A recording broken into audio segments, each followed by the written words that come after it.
इस्लामिया मैं दिली मुबारकबाद पेश करता हूँ साहिब खाना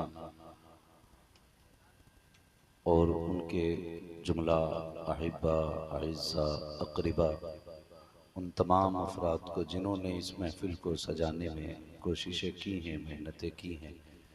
मौला करीम सबकी कोशिशों काविशों को अपनी बारगाह में कबूल फरमाए और सबको मुस्तफ़ा जान रहमत के ख़ास फ़यूज़ व बरक़ात से मालामाल फरमाए। मिंबर शरीफ पर आप देख रहे हैं उलमाए अहले सुन्नत जलवागर हैं।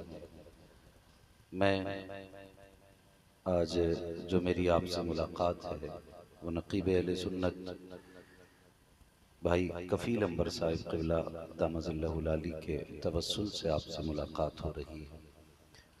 ये बात अपनी जगह है कि तबीयत जैसी भी है वो सब महबूब के हवाले है। अपना तो बस एक ही उसूल है, मरने की तरफ देख न जीने की तरफ देख, जब चोट लगे दिल को मदीने की तरफ देख। अल्लाह सलामत रखे सारे लोगों को। यकीनन ये मेरी और आपकी मुश्तरका खुशनसीबी है कि हम हुजूर की विलादत का जश्न मना रहे हैं। मैं एक बात कहूँ, तकरीबन जितने लोग यहाँ बैठे हैं सारे ही तालीम से जुड़े हुए हैं। कुछ पढ़ चुके हैं, कुछ पढ़ रहे हैं। कोई स्कूल में पढ़ रहा है, कोई मदरसे में पढ़ रहा है या कोई पढ़ा रहा है। अलबत्ता सारे लोग तालीम से जुड़े हैं। मैं बहुत ज़्यादा बारीक बात नहीं करूँगा, सिर्फ मोटी मोटी बात करनी है। हमारे हिंदुस्तान के अंदर भी कुछ दिन पहले एक दिन गुजरा जिसमें पूरे मुल्क के अंदर टीचर्स डे मनाया गया था। पूरे मुल्क के अंदर टीचर डे मनाया गया और देखा कि मैंने कई सारे शागिर्दों ने अपने असातिज़ा को कीमती तोहफे भी दिए। अपनी हैसियत के मुताबिक सबने अपने उस्ताद की इज्जत अफजाई की। तो मैंने ये देखा कि लोगों ने गिफ्ट पेश किए। उसकी वजह जानने की कोशिश की गई कि भाई ये टीचर डे क्यों मनाया गया। तो लोगों ने ये बताया टीचर डे इसलिए मनाया जाता है कि एक उस्ताद एक बच्चे की जिंदगी संवारता है, इस वजह से उसके नाम करते नारे तकबीर, नारे रिसालत, अज़मते मुस्तफा, मसलके आला हजरत। तो टीचर डे मनाने वालों पे लाजिम बनता है कि पहले मुस्तफ़ा का दिन मनाया जाए, पहले हुजूर का दिन मनाया जाए। ये यकीनन नाइंसाफी है कि उस्ताद का तो दिन मनाया जाए लेकिन उसका दिन मनाने को शिर्क कहा जाए, जिसने आके सबसे पहले कहा था इक़रा बिस्मि रब्बिकल लज़ी खलक़। जिसने तालीम का तसव्वुर दिया उस ज़ात का दिन नहीं मनाया जाएगा। हैरत होती है, शर्म आनी चाहिए। एक शागिर्द को मालूम है कि उस्ताद का दिन मनाना है, एक उम्मती को ये नहीं पता कि मदीने वाले का दिन भी मनाना है। भाई उससे भी पहले एक दिन मनाया गया फादर डे, बाप का दिन, मदर डे। हमारे मुल्क में सारे दिन मनाए जाते हैं। जब बाप और माँ का दिन भी मनाया जाता है तो लोग ये कहते हैं कि माँ का बड़ा एहसान है औलाद पे, माँ माँ होती है। मैंने कहा ये तुमने 1400 साल के बाद जाना। उस नबी ने तकरीबन 1500 साल पहले कहा था जन्नतु तहता अक़दामी उम्महातिकुम, जन्नत तुम्हारी माओं के कदमों के नीचे है। अगर माँ की इज्जत का दिन मनाया जाएगा तो फिर मुस्तफ़ा की विलादत का दिन क्यों नहीं मनाया जाएगा। ये सारी बातें मैं आपसे कर सकता हूँ। अगर फर्दन फर्दन एक एक बात पे गुफ्तगू की जाए तो बड़ा वक्त चाहिए, लेकिन हम इतना जानते हैं कि नमक को वही जानते हैं जो नमक हलाल होते हैं, नमक को वो नहीं जानते जो नमक हराम होते हैं, है ना। तो नमक हलाल बनिए, नमक हराम ना बनिए। नमक हराम ना बनिए। नमक हलाल कौन है? जिन्होंने ये कहा वो जो न थे तो कुछ ना था, वो जो ना हो तो कुछ ना हो, जान है वो जहान की, जान है तो जहान। तो बताइए अब हुजूर की विलादत का दिन मनाया जाना है कि नहीं मनाया जाना है। मैं इंसाफ की बात करने लगा हूँ। सुनिए, बहुत लोगों ने कहा कि ये बरेलवी गाली देते। मैं तो कहता हूँ आओ, ताज्जुब की अनक हटाओ, इंसाफ का चश्मा लगाओ। आज बरेली वालों की महफिल में बैठ के देखो, ये क्या कहते हैं? मैं दावे के साथ कहता हूँ, सलाम से पहले पहले ये कहना पड़ेगा, मैं मुजरिम हूँ आका मुझे साथ ले लो, कि रास्ते में है जा बजा थाने वाले। ये लोगों को बहलाना छोड़िए, बहकाना छोड़िए, ये कह करके कि ये हमें गाली देते हैं।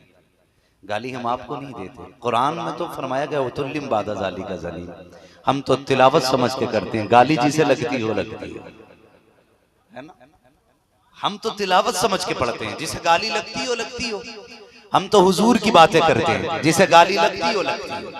आला हजरत ने कहा हश्र तक डालेंगे हम पैदाइशे मौला की धूल। अब जिसे बुरा लगता हो लगे, हमारे दरवाजे पे झंडी लगेगी, हमारे बच्चे जुलूस के दिन अपने घरों से निकलेंगे, हम हुजूर की विलादत का जश्न मनाएंगे। जिसे बुरा लगता हो लगे, कलेजे फटते हो फटे, हम तो इसलिए मनाएंगे। बरेली के इमाम ने बड़ी बात कही, और तुम पर मेरे आका की इनायत न सगी, नजदियो कलमा पढ़ाने का भी एहसान है। कम से कम यही मान लेते हुजूर ने कलमा पढ़ाया, इसी एहसान के बदले में एक झंडा लगा लेता तो तेरे बाप का क्या चला जाता। हम जानते हैं पूरी नस्ल मिलकर कोशिश करे, झंडे तो क्या एक झंडी कम नहीं कर सकते हैं। हाँ, इसलिए कि हम जानते हैं ये जितने चिराग जलते हैं ये यहाँ की लाइट से नहीं, मदीने वाले की लाइट से जला कर।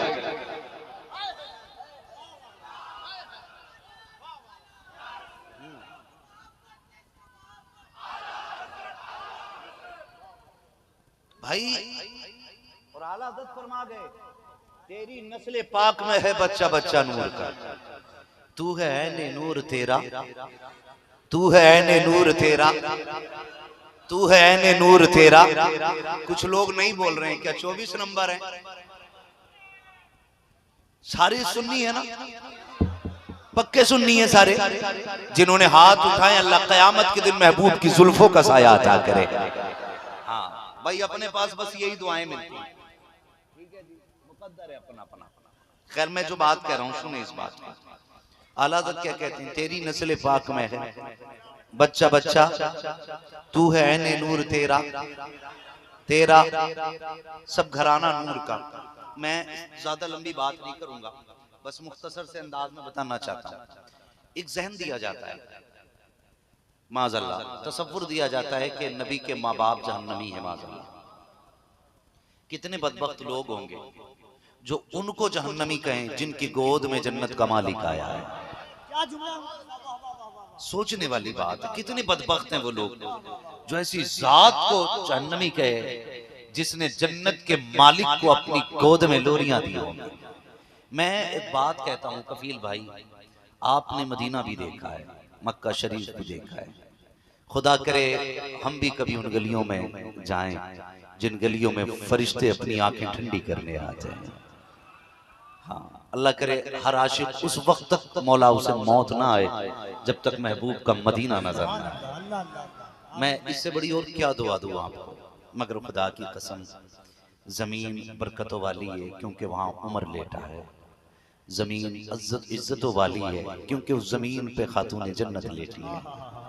मैं कहता हूँ मगर वो जमीन बड़ी बरकतों वाली है क्योंकि उस जमीन पे सैयद आमिना लेटी है। हजरत सैयद आमिना लेटी है। लोग, मैं समझ नहीं पाता, ईसाई से अगर आपने लेना तो हजरत ईसा अलैहिस्सलाम की तारीफ करते करते थकता नहीं। हजरत मरियम के फजाइल इतने बयान करता है कि वो थकता नहीं। लेकिन किसी वहाबी से मिलो ना तो बजाय इसके के मुंह बंद रख के ये तनकीस पे लगा रहता है। माज़अल्लाह कहता है जहन्नमी है। जरा दिल पे हाथ रख के बताइए, मैं आपको बताने लगा हूँ खुदा की कसम आमीना कौन है। अल्लाह हर सुन्नी को हुजूर के वालिदैन का सदका अता करे। हम तो वहां जाना चाहते हैं जहां कयामत में अब्दुल्ला का मस्कन हो, सैयद आमिना का ठिकाना हो। हमें तो जमीन भी वो चाहिए। हम तो अपने मन की बात कर रहे हैं। आला हज़रत से किसी ने कहा था हुजूर मक्का अफजल है या मदीना, मेरे इमाम ने ना बात ही खत्म कर दी। आला हज़रत फरमाते हैं तैबा ना सही अफजल, मक्का ही बड़ा जाहिद। हम इश्क के बंदे हैं क्यों बात बढ़ाई, हम इश्क के बंदे हैं क्यों बात बढ़ाई है। और इश्क करो हुजूर से। आला हज़रत ने बस फलसफा समझा दिया, इश्क तेरे सदके, जलने से छुटे सस्ते, जो आग बुझा देगी वो आग लगाएगी। तवज्जो है सारे लोग? ये मेरा सबक अपने बच्चों को पढ़ाइएगा, मेरा सबक बच्चों को सुनाइएगा। ये जो लोग फितना फैला रहे हैं, बहुत पहले सरकार मुफ्ती आजम ने कहा था कि तेरे हबीब का प्यारा चमन किया बर्बाद, इलाही नजदी ये निकले बला मदीने से। इंशाअल्लाह एक दिन ये दुआ कबूल होगी सरकार मुफ्ती आजम हिंद की, और वो जमीन पाक होगी इंशाअल्लाह इन नापाक कदमों से। तवज्जो है सारे लोगों की? तो ये एक जहन दिया गया, जिसकी माँ के सदक़े में कायनात को माँ का पहचानने का वक्त मिला, उस माँ को कहा जाता है जन्नती। बहुत गौर से सुनिएगा, अभी हुजूर बज़ाहिर तशरीफ नहीं लाए, यहां तक कि अभी सैयदा आमीना भी पैदा नहीं हुई है। ये क्या मसला है? अभी सैयदा आमीना भी पैदा नहीं हुई। बहुत गौर से मेरी बात सुनिएगा, अभी हजरत अब्दुल्ला भी पैदा नहीं हुए। उससे पहले का दौर क्या था कि बाप बेटियों को कत्ल करता था। ठीक है, इतना कंफर्म है ना? बाप बेटी को कत्ल करता था। ये तो वो भी बताएंगे जो मिलाद नहीं मनाते, हम नहीं। ये तारीख और हकीकत है, इसको अपने भी बताएंगे और गैर भी बताएंगे। तो अभी हजरत आमीना भी पैदा नहीं हुई, हजरत अब्दुल्ला भी पैदा नहीं हुए। लोग अपनी बेटियों को कत्ल करते थे। तारीख में एक बच्ची का नाम मिला जिसको सौदा कहा जाता है। ए मेरे बेटे सुनो तवज्जो से, अल्लाह तुम्हें सलामत रखे। सौदा कहा जाता है। जब ये पैदा हुई तो बहुत काली थी।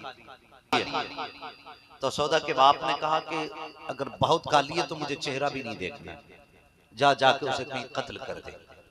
खादिम जंगल में लेकर के आया गुलाम, और जैसी उसको कत्ल करने का इरादा किया, आवाज आई जालिम इसे कत्ल ना कर। उसने दाएं देखा बाएं देखा, कोई आवाज देने वाला नहीं था। उसने दूसरी मर्तबा तलवार उठाई, फिर आवाज आई खबरदार इसे कत्ल ना करना। तीसरी बार जैसी उसने तलवार उठाई, आवाज आई अगर तू नहीं पाल सकता छोड़ दे, हम खुद पाल लेंगे। फिर इसके दिल में ख्याल आया, लगता है ये बच्ची बरकतों वाली है, जो इसको कोई बचाने की कोशिश कर रहा है। इसने सोचा इसको मैं क्यों नहीं पाल लेता। ये अपने घर लेके आया और इसकी परवरिश की। जानते हो जब ये जवान हुई ना, तो तौरात, ज़बूर, इंजील, इन सारी किताबों की आलिमा बनी, और इतनी बड़ी काहिना बनी कि ये हथेली की लकीरें देख के बताती थी किसकी तकदीर में क्या लिखा हुआ है। इतना इल्म अल्लाह ने इसको दिया कि ये हथेली की लकीरें देख के बताती इसके मुकद्दर में क्या लिखा है। जब ये किसी शहर से गुजरती ऐलान कर दिया जाता, लोगों तकदीर के बारे में पूछना है तो आज सौदा रही है। लोग इंतजार में सुबह से शाम तक के लिए लाइन में लग जाते थे और अपनी तकदीर के बारे में पूछा करते थे। लेकिन एक दिन इस सौदा को मुकद्दर मक्का शरीफ से मदीने शरीफ की राहों में ले गए। जब मदीने शरीफ इस सौदा का गुजर होने लगा तो आवाज लगी, औरतें बच्चियां अपनी तकदीर का जो पता करना चाहती हैं वो आकर राह में लग जाएं, सौदा आने वाली है। लड़कियों की, औरतों की, बच्चियों की लाइन लग गई। जानते हो सौदा आ गई। सौदा आई, आने के बाद जो अपना हाथ दिखाता, देखे मेरी तरफ, हाथ दिखाता, यूं देख के बता देती तेरे नसीब में क्या लिखा है। जिसका हाथ देखती बता दिया करती तेरे नसीब में क्या लिखा है। अल्लाह अकबर। जहां पर लोगों की लाइन लगी थी, बच्चियों की भीड़ लगी थी, उसी मैदान में एक कोने में सैयदा आमीना भी खेलने आई थी। किसी ने कहा आमीना तू भी अपना हाथ दिखा, देखे तेरे मुकद्दर में क्या लिखा हुआ है।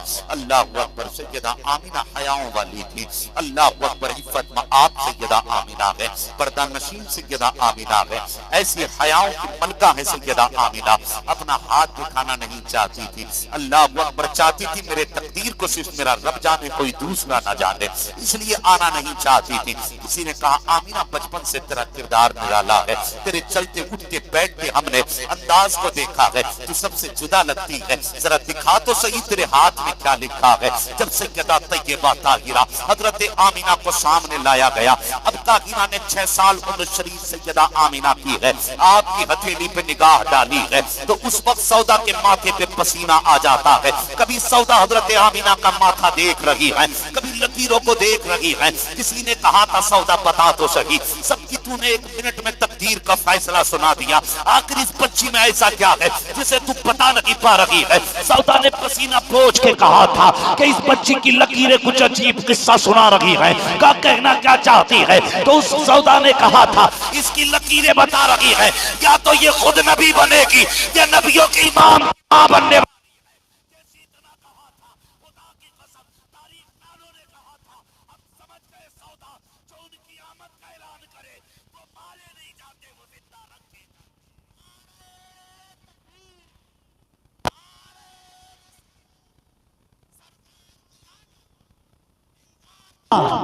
शाने मुस्तफा आमदे मुस्तफा अज़मत सैयदा आमिना।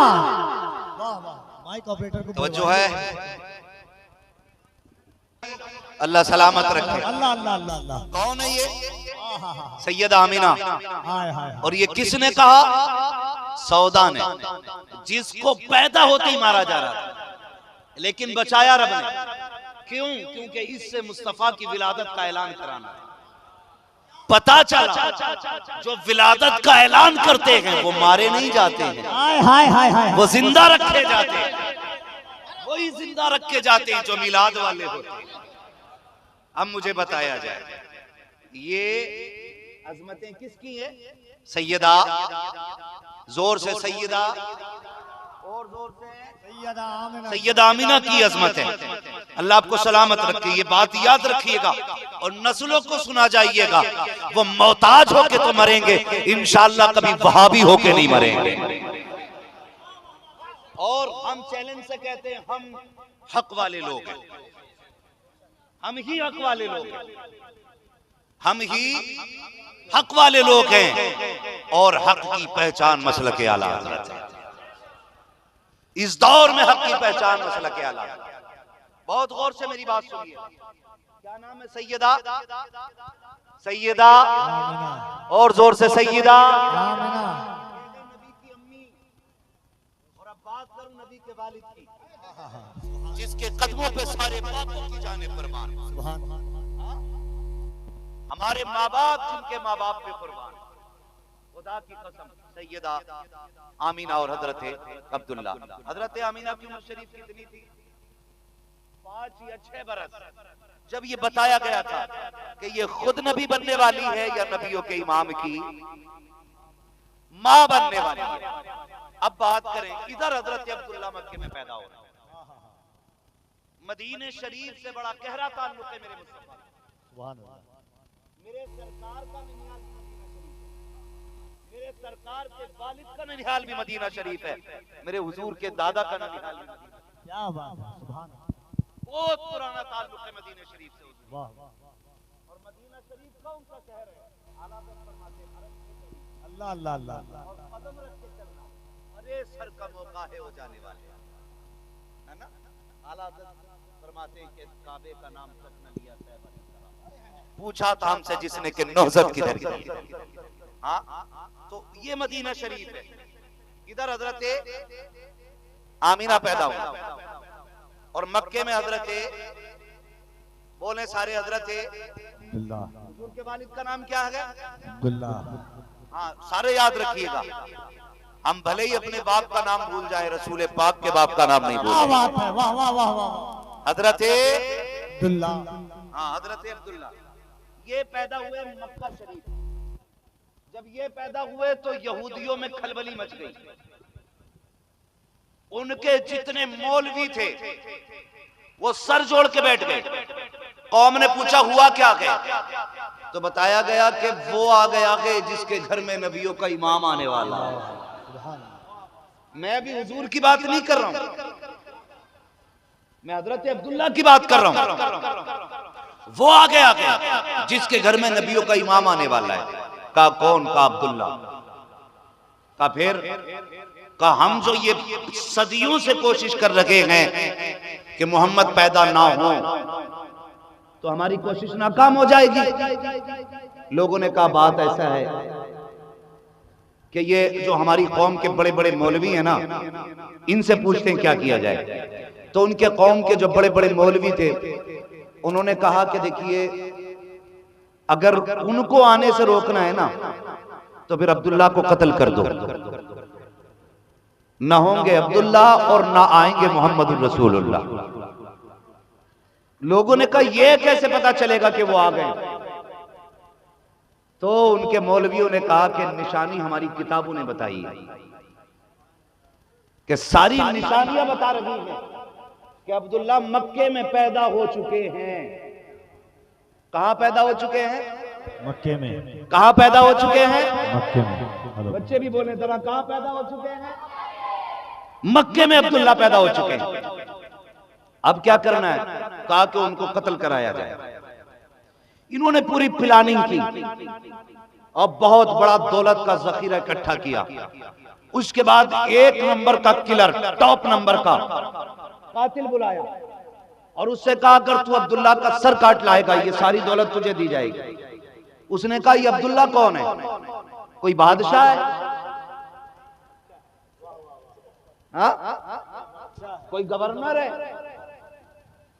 कोई सल्तनत का कोई हुक्मरान है? तो एक ने बड़ी शर्म से मुंह खोल के कहा, नहीं, एक बच्चा है। उसने कहा, एक बच्चे को मिटाने के लिए पूरी कौम लगी है? उसने कहा, तुम नहीं जानते हो, ये बच्चा वो है जिसके घर में वो आएगा जिसके कदमों पे कायनात पड़ी होगी। थोड़ा आवाज कम करवा। कहा कि ये वो बच्चा है। कहा ठीक है, मैं जाने तैयार हूं। हल्का इको कम करो इसका। मैं जाने तैयार हूं। किधर जाना? मक्का शरीफ। वो सफर करते करते मक्का आ गया। जैसे ही मक्का आया ना, बस रहने दे बेटे, मक्का आया, इसने कहा किससे पता करूंगा? तो पहले जो मुसाफिर आते थे डायरेक्ट हरम शरीफ में आया करते थे। हरम शरीफ, और हरम शरीफ चूंकि था अब्दुल्ला का आंगन, बचपन ही नबी के अब्बू का हरम शरीफ में गुजरा था। अपने वालिद के साथ ये मेहमानों की मेहमान नवाजी करते थे। हजरत अब्दुल मुत्तलिब के साथ आते थे, मेहमानों की खिदमत में रहा करते थे। ये हजरत अब्दुल्ला का अपना मशगला था। उम्र शरीफ 6 बरस हजरत अब्दुल्ला की है। कितने? 6 बरस। मैं इसलिए पूछ रहा हूं, आपको याद रहना चाहिए। कितनी उम्र है? 6 साल उम्र शरीफ हजरत अब्दुल्ला की। 6 साल की उम्र शरीफ में जैसे ये मक्का शरीफ आया और हरम शरीफ में आने के बाद इसने देखा किससे बात की जाए। जानते हो, बहुत सारे बच्चे खेल रहे थे, लेकिन सरे फहरिस्त जिस बच्चे का चेहरा सबसे ज्यादा हसीन नजर आ रहा था, उसी बच्चे को अब्दुल्ला कहा जाता है। इसने चेहरे को देखा, पहचान गया, ये बड़ा समझदार बच्चा है, ये शायद मुझे पता बता दे। ये सोच के करीब आया, कहा बेटा मैं परदेश से आया हूँ, मुझे एक काम है, करोगे मेरा काम? आप कहते हैं बताइए क्या काम है? आने वाले ने कहा मुझे एक बच्चे की तलाश है। कहा कौन सा बच्चा? उसका नाम क्या है? कहा उस बच्चे का नाम अब्दुल्ला है। आप कहते काम क्या है? कहा बेटे ये राज की बात है। आप कहने लगे अच्छा राज की बात है तो कोई बात नहीं है, आप मुझे बता सकते हैं, मुझ पर यकीन कर सकते हैं, हम खानदान कुरैश से ताल्लुक रखते हैं, हम जिसका राज दिल में ले लेते हैं कभी जबान पे नहीं लाया करते हैं, हम राज को राज समझ के निभाया करते हैं, हम पे एतमाद किया जा सकता है। जैसे सरकार के वालिद हजरत अब्दुल्ला की जबान से ये मुबारक जुमले निकले, उसका दिल आ गया। उसने कहा बच्चे मुझे जबान के सच्चे लगते हो, बता देता हूँ, किसी को बताना मत, मेरी कौम ने मुझे अब्दुल्ला का सर काटने के लिए भेजा है। जैसी इतनी बात आने वाले ने कही थी, आप फरमाते हैं ठहरिए, यकीन करें कि आपका काम हो गया है, मुझे घर जाने दीजिए। कहा किस लिए? क्या आपके चेहरे की गर्द बता रही है कि बहुत दूर से आए हो, आपके बदन की ये मिट्टी बता रही है, आपने लंबा सफर किया है, हमारे घर आने वाले मेहमान की पहले खिदमत की जाती है। ये कह के हजरत अब्दुल्ला घर आए हैं, एक हाथ में खजूर का प्याला लिया है, दूसरे हाथ में पानी का बर्तन लिया है। जानते हैं कौन हरम में बैठा है, कौन हतीमे काबा से टेक लगा के बैठा हुआ है? ये वो बैठा है जो अब्दुल्ला का सर लेने के लिए आया है। कौन बच्चा है जो नाश्ता करा रहा है? ये वही है जिसका सर काटने की बात चल रही है। जैसे ही हजरत अब्दुल्ला खजूर लाए हैं, पानी का प्याला पेश किया, उसने पेट भर के खजूरें खाई हैं, फिर पानी पिया है, अल्लाह अकबर। उसके बाद कहा बेटे अब मुझे बताओ अब्दुल्ला कहाँ मिलेंगे? आप कहते बताओ क्या काम है उस बच्चे से। कहा मैंने तुम्हें बताया था, मुझे उसका सर चाहिए। कहा क्या करोगे बच्चे का सर काट के? कहा मेरी कौम मुझे इनाम से नवाजेगी, मुझे बड़ी दौलत दी जाएगी। आप फरमाते हैं अगर तुम्हें अब्दुल्ला का सर चाहिए तो लीजिए, मेरा सर काट लीजिए, अपने वतन चले जाइए। उसने कहा था नहीं प्यारे, तेरा सर क्यों काटूंगा, मुझे अब्दुल्ला का पता बताया जाए। ए ज़बान के सच्चे, तूने कहा था तू मक्के का रहने वाला है, खानदान कुरैश से ताल्लुक रखता है, तेरी ज़बान में सच्चाई है, मुझे बता तो सही अब्दुल्ला कहाँ मिलेंगे। अल्लाह अकबर। हजरत अब्दुल्ला ने इतनी बात सुनी है, उसके बाद हजरत अब्दुल्ला ने कहा था कि अगर तुझे अब्दुल्ला का सर चाहिए तो काट ले मेरा सर। कहा अब्दुल्ला कौन है? कहा जिस अब्दुल्ला का तू सर लेने के लिए आया है मैं वही अब्दुल्ला हूँ। जैसी इतना सुना है चीख निकल जाती है, अपनी तलवार निकाली हजरत अब्दुल्ला के कदम में रख देता है। कदमों में रखना था। आप कहते हैं यार बता तो सही इरादा कैसे बदल दिया? उसने कहा सरकार अब तक तो मैं सर लेने की बात कर रहा था, अब मैं तेरे कदमों पे सर देने के लिए राजी हो गया हूँ। का वजह क्या है? का मैं मान गया हूँ जिसकी पुष्ट में आने वाला मोहम्मद है, अगर बाप ऐसा है तो बेटा कैसी शान होगा।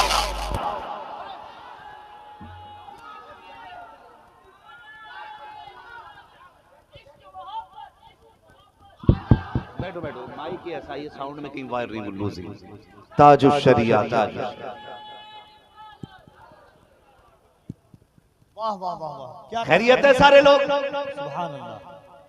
कहते हैं कि मैं समझ गया अगर उस घर में अगर बाप का ये आलम है तो फिर बेटे का आलम क्या होगा? हाँ, बेटे का आलम क्या होगा? हुस्ने यूसुफ पे कटी मिस्र में अंगुश्ते जना, सर कटाते हैं तेरे नाम पे मर्दाने अरब, सर कटाते हैं तेरे नाम पे मर्दाने अरब। अल्लाह अकबर। ये हजरत अब्दुल्ला की शान है, क्या बात, ये हजरत अब्दुल्ला की शान है और वो सैयदा आमिना की शान है। अलग अलग अगर बात की जाए तो वाह वाह वाह, बड़ा वक्त चाहिए। बस तवज्जो करें थोड़ी सी देर, तवज्जो है सारे लोगों की? तैयार है सारे लोग? अब गौर करें, इधर हजरत अब्दुल्ला जवान हो रहे हैं, उधर हजरत आमिना शूर की दहलीज पे कदम रख रही है। क्या अल्लाह खैरी फरमाए। हेलो हेलो तवज्जो है? चलो फिर भी कुछ ठीक है। इधर हजरत अब्दुल्ला जवान हुए, उधर हजरत आमिना। बहुत गौर से मेरी बात सुनिए। जब बेटियां जवान होती हैं ना तो बाप को बड़ी फिक्र लगती है। बेटी जवान हो गई है, अब रिश्ता भी करना है, निकाह भी करना है, ये सारी फिक्र एक बाप को खा जाती है, टेंशन हो जाती है। खास करके अगर बेटी निहायत शरीफ हो ना तो बाप को फिक्र बहुत ज्यादा लगती है। हजरत अब्दुल्ला ना हजरत वहाब बिन अब्द मनाफ जो मेरे नबी की अम्मी के वालिद हैं, वहाब बिन अब्द मनाफ, ये रात रोया करते थे। एक दिन ना सैयदा आमिना लेटी हैं और आपकी वालिदा बैठी थी, वालिद भी बैठे हुए थे। वहाब बिन अब्द मनाफ की आंख में आंसू आ गए। बीवी कहने लगी सरताज जरा बताएं ना क्यों रो रहे हैं? कहने लगी इसलिए रो रहा हूं, अल्लाह ने बेटी इतनी शरीफ दी है, इसके लिए बेटा कहां से लाऊं? ये मैं उस दौर की बात कर रहा हूं जब लोग बेटियों को कत्ल करते थे। हजरत वहाब बिन अब्द मनाफ का बेटी से प्यार देखिए। कहते अल्लाह ने बेटी ऐसी दी है तो इसके लिए बेटा कहां से लाना है? मगर खुदा की कसम रब के फैसले रब ही जाने। इधर आप रोए, उधर हरम शरीफ के अंदर हजरत अब्दुल मुत्तलिब सोए। ख्वाब में क्या बात, नबियों के बाप हजरत इब्राहिम तशरीफ लाए। सुभान अल्लाह। उन्हें ये फिक्र थी अब्दुल्ला इतना शरीफ है, इतनी शरीफ बेटी कहां से लानी है? हजरत इब्राहिम ने आके कहा था उठिए सुबह मदीने जाइए, वहाब बिन अब्द मनाफ का दरवाजा खटखटाइए और उनसे कहिएगा कि अपनी बेटी का रिश्ता दे दे। उनकी बेटी का रिश्ता मांगना जाके, वहाब बिन अब्द मनाफ की बेटी का रिश्ता मांगना। इतनी बात कही ना, आप कहने लगे आप कौन है? आप कौन है? तो कहने लगे मुझे नहीं पहचाना, मुझे नबियों का दादा इब्राहिम खलीलुल्लाह कहा जाता है। बताइए, जिसका रिश्ता कराने हजरत इब्राहिम आ रहे हैं, सोचिए तो सही क्या शान होगी। उठे सुबह में मदीना शरीफ सफर किया और कोई आम जात नहीं थी मेरे नबी के दादा की, काबे के मुतवल्ली, कुरैश के सरदार, आंखों में वो जलाल था कि अबरहा को नजरें नीची करनी पड़ गई थी। ये जुर्रत थी आपकी कि अबरहा की औकात नहीं थी उनके लहजे में बात कर लेता। हाँ, ये शान है मेरे नबी के दादा की। लोग कहते वो गरीब घराने में आए, मैंने कहा तूने नहीं देखा, खुदा की कसम, जिस जमीन पे वो आए वो जमीनों में अफजल जमीन थी। जिस खानदान में आए वो सारे खानदानों में अफजल खानदान, और जिस बाप के घर में आए वो सारे बापों में अफजल बाप। देखो तो सही, किस दादा के पोते मेरे नबी। आम नहीं, बड़े बड़ों के माथे पे पसीना आ जाता अब्दुल मुत्तलिब के नाम से। ये जात है मेरे नबी के दादा की। तवज्जो है सारे लोगों की ना? साउंड थोड़ा डिस्टर्ब कर रहा है, लेकिन तवज्जो आप मेरी बात पे रखिएगा।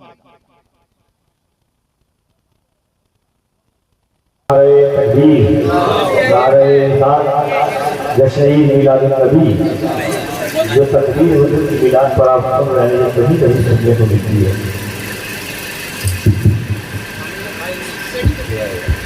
भाई जाने लगता है भाई, इसको ठीक कीजिए, साउंड को बात कीजिए, साउंड आपके बोला तो है सारे लोग नहीं, हल्का कीजिए, बंद कर देंगे तो फिर खुश्क हो जाएगा। तो है सारे लोगों की बात किधर चल रही थी? माशाअल्लाह, अल्लाह सलामत रखे। बात हुजूर के दादा की चल रही थी, रिश्ते की बात चल रही थी। कहने की सुबह जाइए बाप भी रखते मनाफ के यहाँ, उनकी बेटी है आमिना, रब ने उसे अब्दुल्लाह के लिए बनाया है। सुबह उठे, फिक्र थी बेटे की। उठने के बाद ना मदीना शरीफ आए, वहां पे नब्ते मनाफ के दरवाजे पे दस्तक दी। वहां पे नब्ते मनाफ माली एतबार से बड़े गरीब थे, मगर इतने भी नहीं थे कि हर किसी के सामने गरीब। वैल्यू में हजरत अब्दुल मुत्तलिब के मुकाबले में एक छोटे सरदार थे और आप बड़े सरदार। जैसी सुबह हुई दरवाजा खटखटा, दरवाजा खोला, सामने देखा हजरत अब्दुल्लाह के वालिद हजरत अब्दुल मुत्तलिब खड़े, साथ में चंद बेटे भी हैं। गर्दन झुक गई, कहने लगे ज़हे नसीब, कुरैश का सरदार मेरे दरवाजे पे, आइए ज़हे नसीब मेरे मेहमान बने आप। ये कहा, दरवाजा खोला, अंदर लेके आए। एक बात आपको बता दूं, अरब का एक उसूल था, जब किसी को बहुत ज्यादा इज्जत देते थे तो 3 दिन खिदमत करते थे। बहुत ज्यादा, बहुत बड़ी मेहमान नवाजी जो होती थी, 3 दिन खिदमत की जाती थी। अंदर लेके आए, 3 दिन तक मेहमान नवाजी की। जब 3 दिन मुकम्मल हो गए, कहने लगे, अब हजरत अब्दुल मुत्तलिब ने कहा, वहां पे नब्ते मनाफ जी, मक्के के सरदार का हम किसी मतलब और गलत से आए थे। कब बताइए किस गलत से आए थे? बताइए किस गलत से आना हुआ? तो यूं मेरे नबी के दादा ने झोली फैलाई। देखें बेटियों के रिश्ते कैसे मांगे जाते हैं। आज अगर किसी की बेटी नसीब से जवान हो जाए तो लोग निकाह से पहले पहले बाप को खरीद कर देते हैं। पहली बात ये कहा जाता, मेरी बेटी का रिश्ता कराइए। किससे कराना? फला से कराइए। तो ये जो मिडलर होते हैं, बीच वाले लोग, ये बड़ा अच्छा काम है, मगर कब? जब ये ईमानदारी से किया जाए। अक्सर इसमें झूठ बोल देते हैं लोग। लड़के की कमाई कुछ होती है, बता कुछ दी जाती है। लड़की वालों की कुछ हैसियत होती है, बता कुछ दी जाती है। जिसकी वजह से अक्सर बेटियों को तलाक हो जाया करती है। इसलिए कभी भी खुदा के वास्ते झूठ ना बोलिएगा। अगर किसी का रिश्ता आप करा रहे हैं तो ईमानदारी के साथ, सच्चाई के साथ रिश्ता कराइए। और बेटे वालों, तुमसे भी गुजारिश है, जब तुम्हारे घर किसी की बेटी की तरफ से खबर आए तो 8 दिन 5 दिन करके उसको जलील ना करना। तेरा इरादा हो तो 2 मिनट में फैसला कर देगा। किसी की बेटी को बार बार पैगाम सुना करके रुस्वा न करना, किसी की बेटी को जलील मत करना, इसलिए कि बेटी सबके आगे होती है। और एक बात और कह दूं, बेटे नसीबों से पैदा होते हैं, बेटियां दुआओं से पैदा हुआ। तुम्हारे कहने से समझवा भी दिया गया, क्या है? बेटियां नसीबों से पैदा हुआ करती हैं, इसलिए कभी किसी को जलील मत करना, कभी किसी को रुस्वा न करना, कभी किसी की इज्जत पे हाथ मत डालना। कितनी बार बेटियों को जलील किया जाता है, उस वक्त तक हाँ नहीं कहा जाता जब तक बेटी वाले को लाख 2 लाख का मकरूज नहीं बना दिया जाता। हाँ, क्या क्या ड्रामे होते हैं। देखने का हक है आपका, देखिए लड़की को, लेकिन तमाशा बना करके नहीं। ऐसे देखिए कि तुम्हारी भी इज्जत रह जाए, बेटी की भी इज्जत रह जाए। ऐसे कब देखा जाएगा? ऐसे तब देखा जाएगा जब किसी के यहाँ पे 8-10 लोगों की बारात लेकर के नुमाइश के नाम पर न जाया जाए, तब बेटियों की इज्जत बचेगी। होता क्या है, 2-2 गाड़ियां भर के लोग जाते हैं बच्ची को देखने के लिए, नहीं उसके दस्तरखान की औकात जानने जाया करते हैं, उसके मकान उसकी बिल्डिंग को देखा करते हैं। उसके बाद फैसला किया जाता है रिश्ता किया जाएगा कि नहीं। कभी कभी तो ऐसा होता है, कई लोगों ने ये बात बार बार फोन किया कि दुआ करना अल्लाह बेटी का रिश्ता करा दे, कि देखने लोग कई बार आए हैं लेकिन अभी तक किसी ने हाँ नहीं कहा है। कई लोगों ने तो रो के यहाँ तक कहा, मौलवी तुझे क्या बताएं, कई बार 5-5 हज़ार रुपए कर्ज लेकर के मैंने लोगों को नाश्ता कराया है, लोगों को खाने खिलाए हैं। वो हया आनी चाहिए। और मेरी कौम के गैर मुसलमानों, सिर्फ इतना कहना चाहता हूँ, खुदा के वास्ते दूसरे की बेटी को अपनी बेटी समझा करो, दूसरे की इज्जत को अपनी इज्जत समझा करो। आज रोटियों के इतने बड़े लालची हो गए हैं, नुमाइश के नाम पर गरीबों के लिए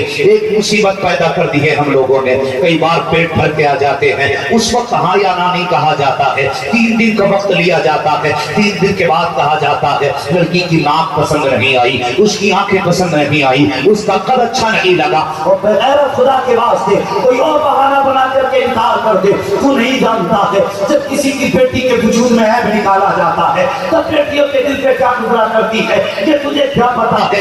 जब किसी की आंख में कमी बताई जाती है, बेटियां रातों को बिस्तर पे लेट करके आंसू बहा के कहती हैं, ए मालिक हमारी आंख छोटी रह गई है, हमारा क्या कसूर है, कल हमारा बड़ा नहीं है, हमारी क्या खता है। ये बेटियां रोया करती हैं, और याद तुम्हारी वजह से अगर किसी की बेटी की आंख में आंसू आ गया तो याद रखना अल्लाह ऐसा कादिर मुतलक है, कब्र में गिरा करके इतना रुलाएगा कोई पूछने वाला नसीब नहीं होगा। अगर सुकून चाहते हो, किसी की बेटी को मुस्कुराहट दे दो, अल्लाह तुम्हें कब्र में राहत और सुकून अता फरमाए। नारे तकबीर, नारे रिसालत, फैज़ाने मुस्तफा, अज़मते मुस्तफा, शरीयत मुहम्मदी। सुभान अल्लाह व अकबर। जो है सारे लोगों की बिना माइक के भी इंशाअल्लाह आवाज पहुंचाएगी, जो है सबकी। ये बेटियां होती हैं और रिश्तों के नाम पे तमाशा बना के रख दिया गरीबों का। ओ भाई, कम से कम वक्त खर्च किया करो बेटी वालों का। हाँ, कम से कम वक्त खर्च किया करो। और रिश्ते भी होते तो किस शर्त पे? ये 10 लाख की लिस्ट है, ये 15 लाख की लिस्ट है, ये 5 लाख कैश चाहिए, तेरे बाप ने रख दिया था। और यार चैलेंज के साथ कहता हूं, है कोई जो अपनी बेटी 5 लाख में बेच दे? जाओ, 5 साल की बेटी के 5 लाख देता हूं, बेच सकता है कोई? 10 साल की बेटी 10 लाख में कोई नहीं बेचेगा। उस बाप का एहसान मान जिसने 20 साल की बेटी फ्री में तुझे पाल के दे दी। एहसान मान करो, जिसने बेटी दे दी उसने सब कुछ दे दिया, उसके बावजूद भी 10 लाख। और बात खत्म हो जानी चाहिए यार जहेज लेकर के। पहली बात तो हमारा इस्लाम दिमाग का कोई तसव्वुर ही नहीं देता, और ये मांग करके लेने का इस्लाम में कोई तसव्वुर है भी नहीं। जो लोग मानते हैं ना इस्लाम का उनसे कोई मतलब है और ना उनका इस्लाम से कोई मतलब है। ये उनकी अपनी जाती गलतियां हैं जो वो कर रहे हैं। मत मांगा करो यार, कभी किसी दुनिया वाले के देने से भला नहीं होता। अगर मांगने से भला हो जाता ना तो जो दिल्ली की जामा मस्जिद की सीढ़ियों पर बैठा है ना, तो उनसे पहले उसका भला हो गया। लेकिन हम जानते हैं मांगने वाले की पुष्टे मांगा करती हैं, कभी उसे सुकून नहीं मिला।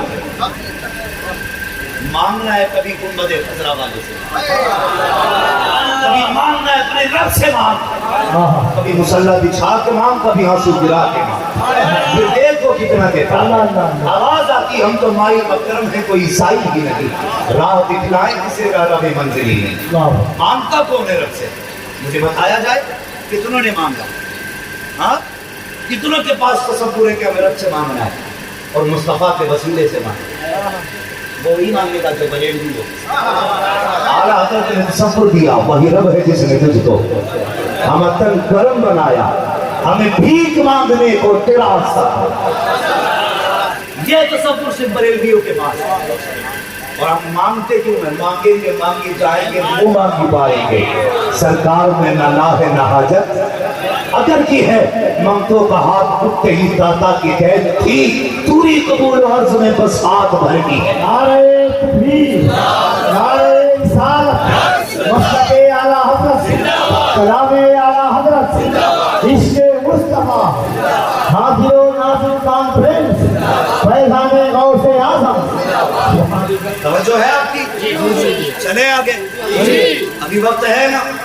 सारे कहते हैं जरा या रसूल अल्लाह, अल्लाह को सुन लेंगे, फरियाद तो पहुंचेंगे। इतना भी तो हो कोई जवाब करे दिल से। जब भी हुजूर को पुकारा करे ना, दिल से पुकारा करे, और ये सोच के नहीं कि वो सुनते हैं कि नहीं, ये सोच के पुकारा करे वो सुन भी रखेंगे, वो देख भी रखेंगे। यही तसव्वुर लेके पुकारा है, वो सुन भी रहे हैं, वो देख भी रहे। ठीक है जी, मैं क्या बात कर रहा था? खुदारा मत मांगिए, जो तुमसे 10 लाख मांग रहा है उसे बेटी मत देना। हमने गलती की है, हम 10 लाख मांगने वाले तो इसलिए बेटी देते थे शायद ये किसी लायक है।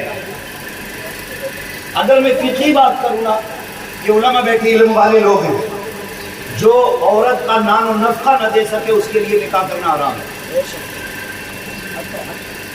है ना? बात सच्ची है ना कपिल भाई? जो औरत का नफका न दे सके उसके लिए निकाह करना ही, ये क्या क्या चीजें आती हैं? घर, खाना और घर कोई भी है ना, मकान, कपड़ा, मकान, समझ गए ना? अब बताओ, जो मांग ही ससुर से रहा है वो नफका देने का हकदार है? भिखारी है कि नहीं? बोलो, उससे भी बड़ा कोई भिखारी होगा? जो ससुर से मांगे उससे बड़ा भिखारी कोई है? जोर से बोलो। मांगने का इरादा है क्या? बोल क्यों नहीं रहे? जो ससुर से मांगे वो सबसे बड़ा, इतना बड़ा भिखारी। हुक्म ये है कि अगर तू किसी की बेटी को लाए तो बिस्तर का इंतजाम तू कर, पलेट तू खरीद, मकान तू बना। लेकिन हो क्या रहा है? जिस बिस्तर पे लेट रही है लड़की के बाप का, जिस बर्तन में खा रही है लड़की के बाप का, जो कपड़े पहन रही है इसके बाप ने दिए, जिस घर में जो फर्नीचर लगा है वो लड़की के बाप का, इस मोहताज के बाप ने क्या दिया था? ऐसे भिखारियों को लड़कियां देते हो? लड़की उसे न दे जो लड़की के बाप से मांगे, लड़की उसी को दे जो रसूल पाक से मांगे। देंगे नहीं इंशाल्लाह।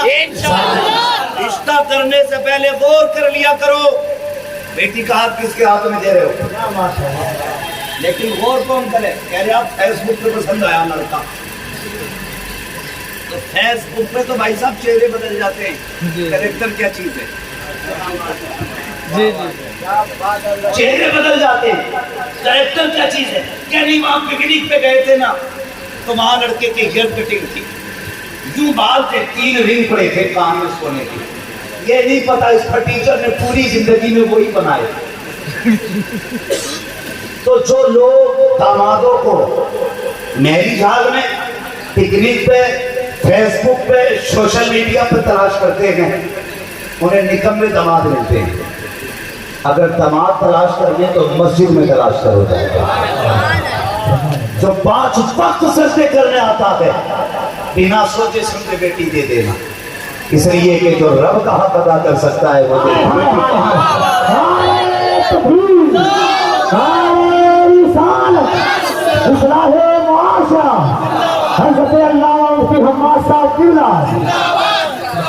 करेंगे इंशाअल्लाह। दामाद नेक तलाश करें, नमाजी तलाश करें, बादशाह तलाश करें, दाढ़ी वाले दामाद तलाश करें। समझ रहे मेरी बात, दाढ़ी वाले दामाद। कई बार लोग कहते थे नहीं दाढ़ी तक लेंगे पहले शादी करें, क्यों? दाढ़ी वालों को लड़की नहीं मिलती है, दाढ़ी वालों को शरीफ लड़की मिलती है। जी जी गारंटी है। इसलिए कि हम जब माँ को भेजते देखने के लिए ना, तो वो ऊपर से देख के आती है, अंदर क्या है उसके ये माँ को नहीं पता है। दाढ़ी रखने खुद पता चल जाएगा। वाह सुभान अल्लाह। अगर दाढ़ी रख के लड़की ये कहते लड़का पसंद नहीं है, तो सजदे शुक्र अदा करना, मालिक तेरा एहसान है, तूने इब्लीस की बच्ची से बचा दिया।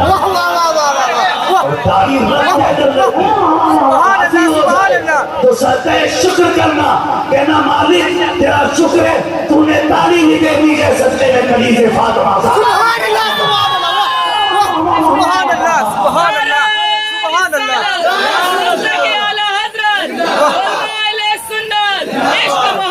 इश्क मोहब्बत बस्ती बस्ती करिया करिया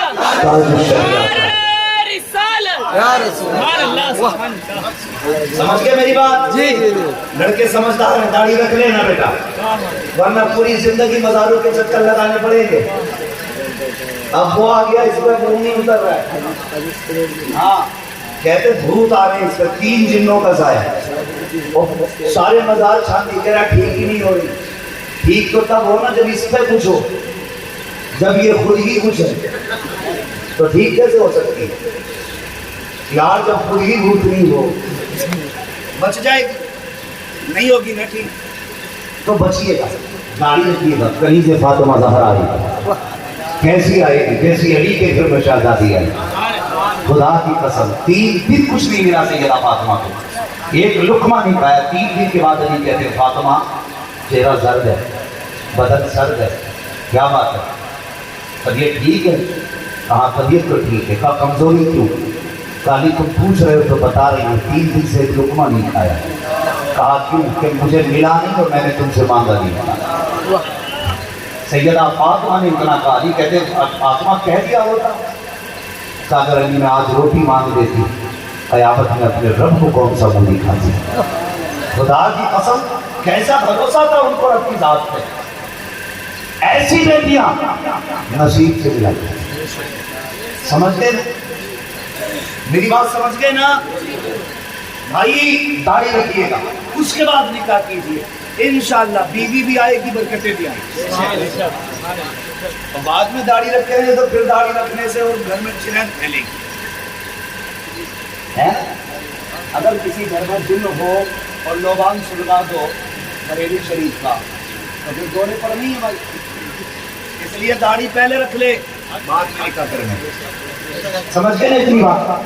तो 2 बातें मेरी याद रखिएगा, बेटी कभी भी नहीं दीनदार बंदे के हाथ में हाथ देना बेटी, ठीक है? और दूसरी बात, किसी भी मांगने वाले को बेटी मांगने वाले पे सोचते ये डॉक्टर है भाई, ये रोटी खिला देगा बेटी को, मगर सबसे पहले डॉक्टर के घर में तलाक होती है, मजदूर के घर में आसानी से तलाक नहीं होती। इसलिए कि ये भी साबिर होता है, घर में भी साबिर आती है, इसलिए तलाक़ें नहीं होती है। भले रोटी कम होती है लेकिन घर में सुकून होता है। और एक बात बताओ, नींद कभी पैसे से नहीं आती। जी जी जी। नींद रब के करम से आया है। वो किसी ने कहा था फुटपाथ पे सो जाते हैं अखबार बिछा कर, मजदूर कभी नींद की गोली नहीं खाते। ये मजदूरों पर अल्लाह की तरफ से सुकून होता है। तो रिश्ता कैसे किया जाता है? जलील करके नहीं, इज्जत से। कैसे नबी के दादा ने झोली खोली? अब आप भी रखते मना अपनी बेटी हमारी गोद में डालते और हमारी इज्जतें बढ़ा दो आमिना दे करके। जब इतनी बात कही है, हजरत वहाब मनाफ की आंख में आंसू आ गए। कहने लगे अब्दुल मुत्तलिब क्या बात कर रहे हो? आमिना कल भी तुम्हारी थी, आज भी तुम्हारी है, कल भी तुम्हारी लगेगी। अल्लाह अकबर। अब हजरत अब्दुल मुत्तलिब का जवाब सुनना। आपने कहा था वहाब मनाफ, कहा जी, का कोई भी अगर बेटी किसी के हवाले करता है, कम से कम ये तो पूछा करता है ना कि आपका बेटा कैसा है, ये तो पता करता है। लड़के के अखलाक कैसे हैं, ये तो पता करता है। उसका तौर तरीका कैसा है। तुमने मेरे अब्दुल्ला को देखा भी नहीं है, कभी बात भी नहीं की मुझसे उसके हवाले से।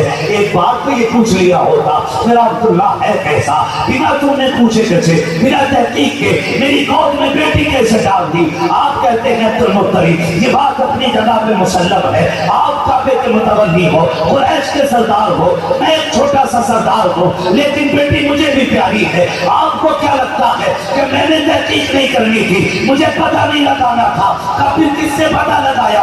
का जरूरत नहीं पड़ी। का किस लिए? का जरूरत कैसे पेश आती? सुनिएगा, जो इब्राहिम तुम्हारे ख्वाब में आके आमिना के बारे में बता के गया, कोई मेरे ख्वाब में आके अब्दुल्ला के बारे में बता।